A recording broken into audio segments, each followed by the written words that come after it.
My name is Zoë Banet-Weiser. I am a professor of communication and the new head of department here in media and communications at the LSE. So I generally study media and popular culture, and I look at different events or expressions or manifestations of popular culture in my work, and they are all. So I've written about the beauty pageant, and I've written about kids television, and I've written about brand culture and popular feminism and popular misogyny, and throughout all of this work. While I have been concerned with texts and how texts are formed and analyzing texts, I've also been concerned with how it is that people interpret, understand, navigate, and negotiate with these texts. And so for me, audiences are really about, I look at audiences in terms of consumers and to see how people consume popular culture, what kinds of meanings they make out of popular culture,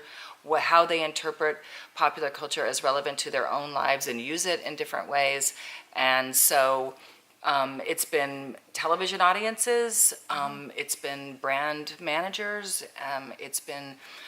makers on social media and users of social media. So audience, I really see audience as a kind of broad category. I think I will answer that by saying how I was initially taught about audiences and then how I changed in my thinking. Early on, as a studying communication as an undergraduate, I learned a very basic definition of audiences, that there was this kind of linear way of understanding how messages are received. So messages are produced, they're then disseminated and circulated, and then they are received by an audience member. Now, of course, since that time, many of us in the field of communication and media studies have really complicated this, and because we understand that audiences receive and interpret messages in very different ways, depending on their histories, their politics, where they are in the world, but also depending on what screen they receive the message on, how it's produced, for what reason, what is the political economy that undergirds the production. So I think that I probably would say that my definition of audiences now is what it has been for quite some time, which is related to communication theorist Stuart Hall's understanding of the circuit of culture, where audiences are part of an interrelated dynamic of producers, media platforms, and those people, texts, and those people who interpret the text. So sometimes, the people who interpret the text are also the people who produce the messages, and it's actually much more of a circuit process than anything linear. My point of entry into that debate is actually quite specific, because most of my research around audiences is either about children or about girls or women. And so there's been a lot of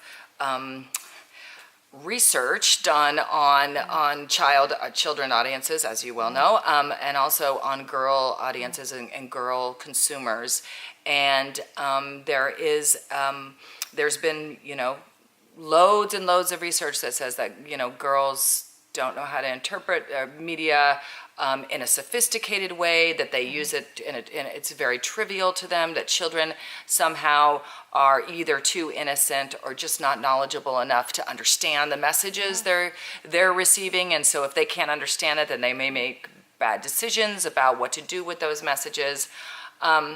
I think that it actually doesn't make a lot of sense in my own research to think of this in terms of some sort of binary between really media savvy and really, kind of media ignorant, because I think that we can be both at the same time. I think that I'm pretty media savvy, and I can talk to my students and they will understand something completely different, and most of the time much more accurate, I think, than what I understand. So there are ways in which we become literate in different mediums, and so to think of us as all media savvy or as all media ignorant, I think kind of misses how complex the interaction between messages, media, and audiences are.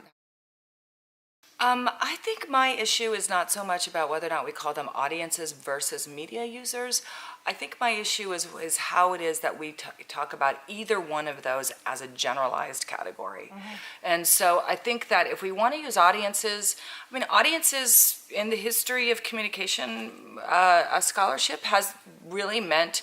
those individuals who interpret a message, negotiate with that message, challenge that message, accept it, do something with it. That's what media users do too, right? They use the media, they challenge it, they push back on it, they can use it in their own way. But